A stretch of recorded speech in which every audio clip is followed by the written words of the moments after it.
তোমার জন্য। আচ্ছা, এভাবে আর কতদিন আমাকে বলো তো? জানি না। আর কতদিন একা একা থাকবা? আমাকে একটা চান্স দাও অ্যাটলিস্ট।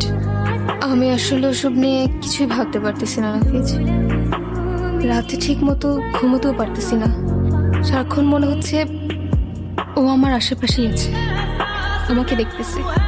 সারাক্ষণ গিলটি ফিল হতে থাকে আমার। তোমার তো কোনো দোষ নেই, ও যা করার নিজেই করছে। তুমি যতই বলো, তারপর আমি পারতেছি না। পারতে তো হবে, তাই না? ও তো আর নেই। আর তোমার ভালো থাকার অধিকার আছে।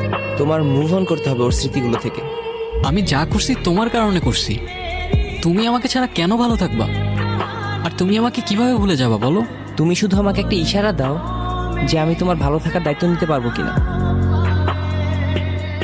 একদম ঠিক করছো, ভালো থাকার দায়িত্ব নিবে, ইশারা দিবে ওরে। আসছে আমার ন্যাকা।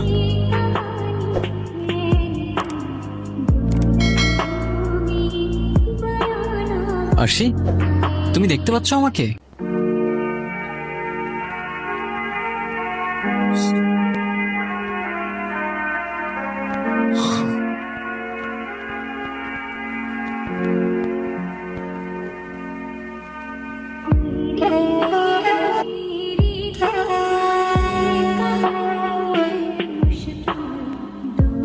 সে নতুন কাউকে পাবে, আবার ভালো থাকবে, কিন্তু মাঝখান থেকে আমি নাই।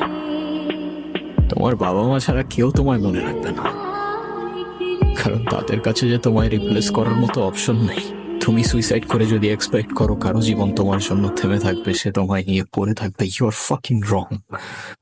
কারণ এই শহর মিথ্যা, শহরে দেওয়া কথার ইমোশন মিথ্যা, সত্য কোথাও নাই। কবি বলে, মিথ্যা শহরে ভালোবাসা খুঁজো না ভাই।